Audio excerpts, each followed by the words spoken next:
रियासत तेलंगाना के CM KCR ने आज पोचमपहाड़ गांव में वाक़े Shri Ram Sagar project revival and restoration का संग बुनियाद रखा। खबर है कि इसके लिए 2000 करोड़ की लागत आएगी। इस मौके पर टीआरएस के बहुत सारे विज़रा, कॉर्पोरेटर्स, एमपीज और लाखों की तादाद में कारकुन वहां शामिल हुए और उस इलाके के सारे ही रास्ते तंग दामानी का शिकवा करते नजर आए। रियासत तेलंगाना के श्री राम सागर प्रोजेक्ट के संगे बुनियाद के मौके पर नायब वजीर आला जनाब मोहम्मद महमूद अली के होनहार फर्जंद जनाब मोहम्मद आजम अली ने हैदराबाद से एक जबरदस्त रैली मुनज़्ज़म की, जिसमें रियासत भर के कॉर्पोरेटर्स और कारकुनों ने लाखों की तादाद में हिस्सा लिया और श्री राम सागर के इफ्तिताह के तकरीब में हिस्सा लेने के लिए पोचमपहाड़ गांव पहुंचे। शहर हैदराबाद के मशहूर जमाना फ्री प्रेस एडिटर्स एसोसिएशन के लोगों ने आज नए मुंतखब अरकान की प्रेस क्लब बशीरबाग में अज़ीमोशान पैमाने पर एक तहनीती तकरीब मुनक़िद की, जिसके मेहमान खुसूसी बने साबिक़ा मुत्तहदा आंध्र प्रदेश के माइनॉरिटी चेयरमैन जनाब आबिद रसूल खान। इस मौके पर सभी अरकान की गुलपोशी की गई और उनके काम को सराहते हुए उन्हें हक़ाइक़ पर मबनी सहाफ़त को बरोकार लाने की तलक़ीन की, चाहे उसके लिए सारी दुनिया ही उनकी दुश्मन क्यों ना हो जाए। शौक बड़ी चीज है, खुशियां दूर नहीं। आलम पनाह क्रिएशंस, खुश रहो। आलम पनाह शेरवानी हाउस, खूबसूरत लिबास की शान, उम्दा शेरवानी और पठानी का एक ही मरकज। जी हाँ, आलम पनाह, सबकी जुबान पर एक ही नाम। आलम पनाह, आलम पनाह, आलम पनाह। खूब है जान, बुलंद है मयार, रिवाजी मलबूसात का फैशन आलम पनाह से ज्यादा कोई न जाने। डिजाइनर शेरवानी, सूट्स, पठानी, कुर्ता पजामा और kids wear absolutely world class. Alam Panah beside Chowmahalla palace, Khilwat square, Hyderabad.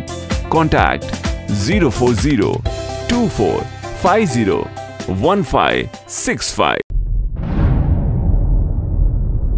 शहर हैदराबाद का मशहूर इलाका बेगमपेट में वाक़े टास्क फोर्स की इमारत को आज से 12 साल पहले 12 अक्टूबर 2005 को एक खुदकार बमबरदार ने न जाने क्यों धमाके से खुद को उड़ाकर इमारत को ढेर कर दिया था। उसके बाद पुलिस ने 10 मुश्तबा लोगों को इस सिलसिले में गिरफ्तार करके उन पर मुकदमा चलाया। उस मुकदमे का फैसला आज दिया गया और सभी को नामपल्ली मेट्रोपॉलिटन क्रिमिनल कोर्ट के फाजिल जज ने बाइज्जत बरी कर दिया। इस मौके पर कुल मजलिस इत्तेहादुल मुस्लिमीन के सदर मोहतरम बैरिस्टर असदुद्दीन अवैसी ने मुकदमे की पैरवी करने वाले वकला को मुबारकबाद पेश की। वाज़ेह हो कि पिछले 65 सालों में भारत के कानून ने करोड़ों के तनाज़ात में घिरे सियासी लीडरों को कोई सजा नहीं सुनाई, कोई ना कोई नुक्ता आड़े ला लिया और वो मजे में रहे। जब भारत में कसूरवार सजा से बच जाते हैं तो बेकसूर का बचना अशद जरूरी है। लेकिन अफसोस इस बात का है कि मुकदमे में सालों खपा दिए जाते हैं और इसका कोई बुरसाने हाल नहीं है। शहर हैदराबाद में मंशियात के बहुत सारे केसेस पर से पर्दे उठने के बाद शहर की पुलिस जबरदस्त हरकत में आ गई है। खबर है कि पुराने शहर हैदराबाद के चंद्रायन गुट्टा इलाके की पुलिस के ओहदेदारों ने आज इलाके के मुख्तलिफ जगहों पर धावे करके कई गैर मुल्की तुलबा के कागजात की तनख्खी की और उनके हरकत और सकनात का जायजा लिया। मुल्क का माहौल जैसा भी हो, लेकिन शहर हैदराबाद का माहौल आजकल बड़ा अजीबो गरीब हो गया है। मोहब्बत, शादी ब्याह के मामलात में कभी कोई नौजवान बिना जहेज के लड़की को लेकर भाग जा रहा है तो कहीं शादी से पहले नौजवान जहेज की रकम लेकर दुल्हन को छोड़कर भाग रहे हैं। खबर है कि गोलकुंडा पुलिस स्टेशन में शहर के एक मुअज़्ज़ज़ खानदान के शख्स मोहम्मद कासिम ने शिकायत दर्ज करवाई, जिसके मुताबिक उनकी लड़की की शादी के सिलसिले में एक नौजवान अरशद के खानदान वालों से बातचीत करके शादी तय कर दी गई और 2 लाख रुपए जोड़े की रकम पेशगी दे दी गई। दूल्हे के टाल मटोल करने पर 1 लाख रुपए और जायद दिए गए, लेकिन शादी में फिर भी टाल मटोल पर उन्होंने पुलिस में शिकायत दर्ज करवाई और पुलिस ने ये तफसीलात सामने लाई कि उस लड़के अरशद की ये आदत है कि शादी ठहराता है और जोड़े की रकम लेकर घर तब्दील करके गायब हो जाता है और उसने पहले भी ऐसा कई बार किया है। लिहाजा IND टुडे अपने चाहने वालों को खबरदार करता है कि अपनी चहेतियों का रिश्ता मुकम्मल तहकीक के बाद ही आगे बढ़ाएं। ऐसे बदमाश लड़के और ऐसे खानदान वालों का मुकम्मल समाजी बायकाट करें और उन्हें कैफरे किरदार तक पहुंचाएं, तभी हमारा माशरा खुशहाली में आ सकता है। शहर हैदराबाद के टास्क फोर्स के deputy commissioner of police Shri B Limba Reddy की निगरानी में आज शहर के सभी पुलिस के महकमों ने हालिया मंशियात के सिलसिले में कई गैर मुल्की नाइजेरियंस और सोमालियंस नौजवानों के उभर कर सामने आने के बाद उनके ठिकानों पर धावे किए और उनके कागजात की तनख्ही की और वीजा एक्सपायर होने के बाद भी यहाँ रह जाने वाले लगभग 20 से ज्यादा सोमालियंस को हिरासत में ले लिया। वाज़ेह हो कि हालिया मंशियात के बहुत सारे केसेस में कहीं ना कहीं से इनका ताल्लुक जुड़ा हुआ था। अब देखना है कि हमारी इंटेलिजेंस उनका क्या करती है। महकमे मौसमियात ने खबर दी है कि आइंदा आने वाले 4 दिनों में दोनों तेलुगु रियासतों में मतला अबर आलूद ही रहेगा। कहीं तेज बारिश तो कहीं हल्की होने के इम्कानात रोशन हैं। लिहाजा आवाम को इत्तला दी गई है कि हालात के हिसाब से वो काम पर निकलें और बारिश की वजह से होने वाली बीमारियों से बचें।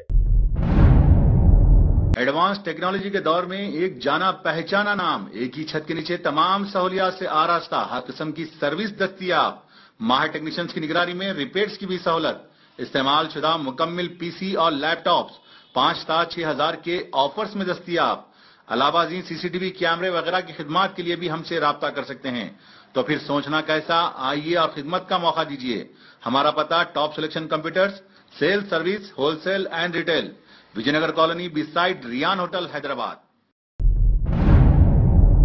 रियासती वक्फ बोर्ड के डायनामिक चेयरमैन अलहाज मोहम्मद सलीम ने आज वक्फ की अनगिनत अराजियात के कब्जे के सिलसिले में गुट्टला, बेगमपेट और उसके आसपास के इलाकों का दौरा करके जायजा लिया और गैर कानूनी कब्जेदारों की इस मौके पर हिम्मत की दाद देनी पड़ेगी कि बेशुमार समाजी मुजरिम कब्जेदारों ने उनका घेराव करते हुए रियासती कानून का मजाक उड़ाया और कानूनी लड़ाई की बात बताई। जबकि कुछ अरसा पहले हुकूमत ने पुराने शहर के चंद्रन गुट्टा इलाके के मोहम्मद नगर के कुछ इलाके पर बने गरीब लोगों के घरों को सरकारी जमीन के हवाले से मिसमार कर दिया था। उन्हें अपना सामान उठाने की मोहलत तक नहीं दी गई और आज इस इलाके के समाजी मुजरिमीन ने वक्फ बोर्ड की हुकूमत की जमीन को घेर कर अल्लाह हुकूमत का मजाक उड़ा दिया है। भारत के नायब सदर जमहूरिया श्री हामिद अंसारी को राज्यसभा में आज अलविदा कह दिया गया। इस सिलसिले में मुनक़िदा एक तकरीब में पीएम मोदी ने उनके काम की सराहना की और बताया कि हर वाइस प्रेसिडेंट की तरह वो भी हमेशा याद रखे जाएंगे। साथ में मरकजी वजीर खजाना श्री अरुण जेटली ने भी उनके काम की सताइश की और बताया कि वो हमेशा हर एक के दिल में रोशन रहेंगे। भारत के नायब सदर जमहूरिया श्री हामिद अंसारी आज अपनी पूरी मियाद मुकम्मल कर चुके, लिहाजा कल से एनडीए के उम्मीदवार श्री एम वेंकैया नायडू जो नायब सदरती इंतखाबात में जीत हासिल कर चुके हैं, कल अपने ओहदे का हलफ लेकर कारोबार संभालेंगे। पीएम मोदी ने आज अपने नए वास्कोट में पार्लियामेंट में भारत के लोगों से अपील की कि सभी मेकिंग ऑफ न्यू इंडिया में हिस्सा लेने के लिए आगे बढ़े। जबकि नोटबंदी के बाद अभी तक सारी ही अवाम अपने अपने परेशानियों से बदहाल है। अब देखना है कि इस अपील का असर लोगों पर कितना होता है। जबकि आंखों में आंसू लिए हुए गौ रक्षकों से उनकी अपील तो बेकार साबित गई है। पीएम मोदी ने पार्लियामेंट में आज कहा है कि आने वाले बड़े बड़े चैलेंजेस का सामना करने के लिए सारे मुल्क के लोग अब कमर कस लें ताकि मुल्क में मुस्बित तब्दीली आ सके और ये खौल अपना लें कि करेंगे और करके ही दम लेंगे। इस बयान पर लोगों में तशवीश की लहर दौड़ गई है कि कहीं 2000 के नए नोट तो तब्दील नहीं की जा रही है। पीएम मोदी 15 अगस्त के सिलसिले में झंडा फहराने के लिए मुल्क ही में रहकर नए नए तकरीबात में सभी से कुछ न कुछ नसीहत कह रहे हैं। अभी खबर है कि मुख्तलिफ रियासतों के जिला कलेक्टर्स की उन्होंने एक वीडियो कॉन्फ्रेंस के जरिए मुखातिबत की और कहा कि बुनियाद से एक नए भारत की तामीर में सब जुड़ जाएं।